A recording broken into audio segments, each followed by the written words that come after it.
So building wealth is a lifelong journey, and some have taken it up a notch by fast tracking their process, hustling very hard and making more money than they usually make, while others took it the slower route by saving money and then managing their finances properly. While saving money isn't exactly rocket science, a lot of us have a hard time making it a cornerstone of our finances. So for us to get into the world of saving, let's first look a couple of ways for you to save money today. But before we begin, if you're new to the channel guys, my name is Dredd and I post personal finance and dividend investing videos, and I am currently documenting my journey in paying off my student loans. So if you're interested in seeing how everything unfolds, or you just want to show your support, then subscribe to the channel and like this video because it helps with the channel, it helps with the YouTube algorithm, and this video will be seen by a lot of other people just like you. So with that out of the way, let's get back to the video. So according to a one poll survey on behalf of Chase, a staggering amount of 1 out of 4 Americans do not have enough money to cover at least 2 months of expenses.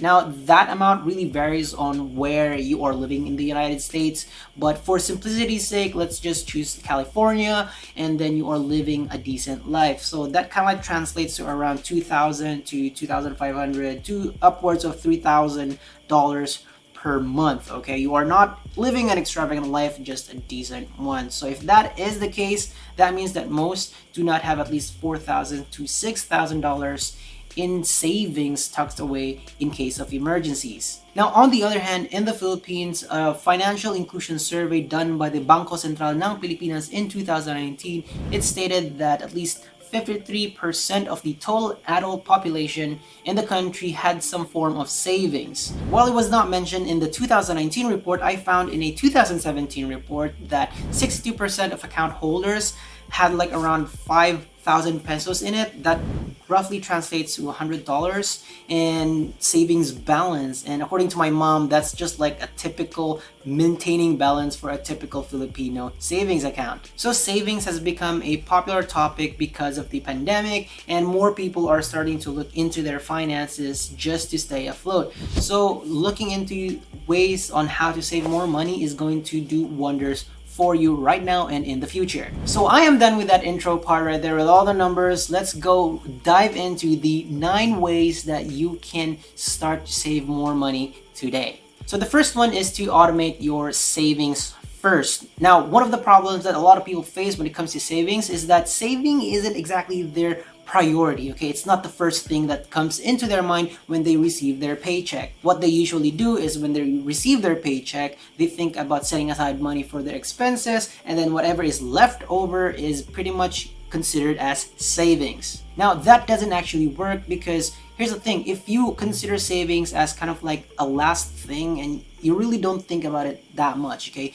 you're not putting it the attention that it should be given. If you don't think about savings in the first place, then it means that you're not thinking about it at all. So the solution is to do it the other way instead. So when you get your paycheck, you set aside money immediately for your savings, and then whatever is left is for your expenses. And whatever you get for your expense, that will be your budget. You should accordingly adjust your expenses to accommodate your savings goals. Now, aside from that, you should automate your savings. Okay, if you are enrolled in direct deposit, basically have your company funnel some of the money that you get into your savings account and the rest to your checkings account. And if you are kind of like self-employed, you're not working for an organization, create an automatic transfer to your savings account on a scheduled date. That way you don't have to keep on doing these things manually, and at least your savings is secured. Now, number 2 is cut down on your food expenses. Now, food is a basic need. Everyone knows that. But if you kind of like have too much of food, it can be really bad for your health, and it could be very bad for your wallet as well. Look at how much you're spending on food. That includes your monthly groceries, your dining out or your eating out, and then your food deliveries. If you actually look at it, you probably don't need like 10 varieties of junk food on your pantry. Or if you actually dine out, you should just lessen it. Right now with the pandemic, you should try to avoid going out as much because there's really no need. And if you have your food delivered to your home, it can be really fun and convenient, but if you keep on doing that, it won't be fun for your wallet anymore. Number 3 is to switch services or negotiate your bills. So with so much time on your hands right now, you should have the time to go online and look for service providers that offer lower prices or lower rates on the services that you currently use. This could be your car insurance, your health insurance, or your phone bills. A lot of those things can be negotiated as well. So if you think about this, it doesn't actually take a lot of time to just pick up the phone and dial the provider's phone number and call them. It should only take about like 5 to 10 minutes to kind of like negotiate and see what they can reduce for the next month. Recently, we kind of did this with our internet service provider. We were having some problems with the internet connection. We couldn't really connect for like 2 or 3 days for a couple of weeks now. It just goes on and off.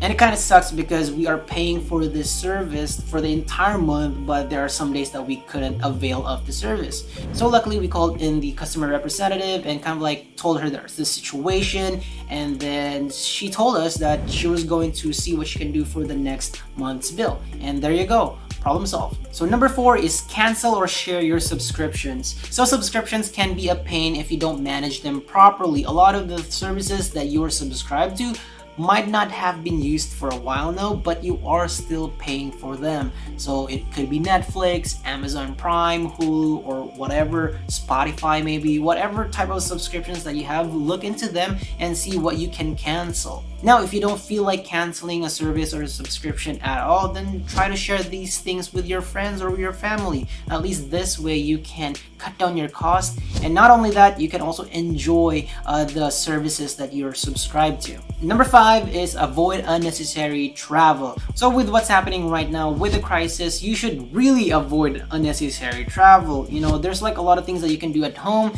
And if you actually do a lot of unnecessary travel, it can actually add more to your transportation costs. This could be your gas and also your car maintenance. But if you really need to travel with your car, then go for it, because that is actually a very productive thing to do. And if your destination is very close to your home, why not decide to ride a bike to get there, or maybe even just walk? You're not only reducing the cost on your transportation, but you're also enjoying becoming healthy because your body is moving. Now, number 6 is to do things on your own. Now, a lot of things can be done on your own. A lot of the services that you pay for can be done on your own. I did this in college and brought with me a home barber kit. So for the entire 3 years I've been in San Diego, studying, I've only been to Great Clips for like 3 times, okay? And that's because I've done my own hair, I've cut my own hair, and I had my roommates help me whenever I needed it. And this just doesn't apply to cutting your own hair. It could also apply to services like manicure, pedicures, your gardening, landscaping, cleaning your front yard, all that stuff, babysitting, and even walking the dog. If you do those things on your own, you can save a ton of money. Number 7 is use a high yield savings account. Now, I've been talking a lot about HYSAs or high yield savings account recently because I like the idea of my money or my savings growing passively. Although HYSAs aren't exactly the best ways for your money to grow, because there's like a lot of other investment vehicles that you can do to help your money grow passively, HYSAs are the best kind of like beginner tools to get into savings. High yield savings account provide at least 5 to 10 times to even 20 times more in interest rates compared to traditional savings accounts. So ask your bank if they offer one, or look online for online banks that offer high yield savings accounts. So number 8 is use rebates, cashbacks, or rewards cards. Now, I personally like rebates, cashbacks, and rewards cards. Now, I don't have a lot of them, but I really do like the idea that whatever I spend on, I get some money back. So think about it. If you're actually going to spend money on whatever you're going to be buying, why not get money back for it as well, right? So this is the main reason why I use my credit card, which is my Discover It card. It's my very first credit card, to be honest, and it's pretty much the one that I've been using to kind of like get cashbacks. But anyway, aside from that, I use rewards cards from my parents to kind of like use it whenever I go to grocery shopping. That's what I use. And if we get points, then I will use that point to kind of like use it again as currency to pay for the groceries. So basically, I've been saving money based on the things that we've spent on in the past. So that's what the beauty of cashbacks, rebates, and rewards cards. So definitely use them if you have one, and go look for a rebates, or cashbacks, and rewards cards so that you can apply them into saving more money for yours. Number 9 is make more money. Now, this is a very obvious one. Cutting your expenses can only get you so far, adding this method here or this way is just an obvious step. If you want to save more money, then obviously try to make more money. There's a lot of ways that you can make more money. It could either be online or offline. All you gotta do is really do some research online and then just choose what works best for you. One thing to keep in mind though, if you've started to make more money, try to avoid the trap of lifestyle inflation. Now, if you don't know what that means, lifestyle inflation is basically when your expenses also grow as your income grows. A lot of people fall into this trap. That's why they don't exactly build their wealth at all. Now, people who know their finances and really know how to build wealth, they know that if their money increases or their income increases, they do not match it with the expenses. You gotta keep your expenses low no matter what. The rule in personal finance or in wealth creation is to always leave below your means.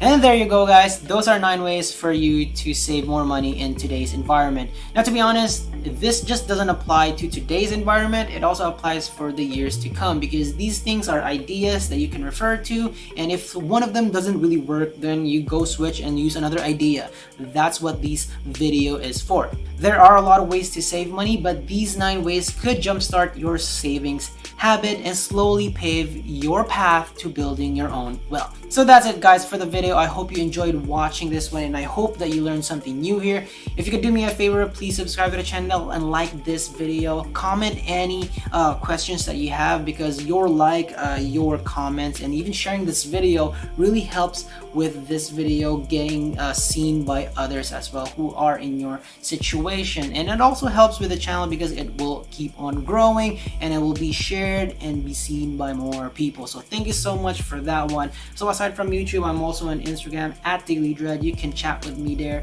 I've been posting a lot of my stories, kind of like just motivational stuff.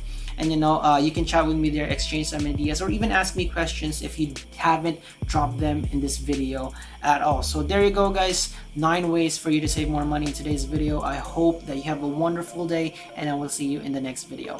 Bye.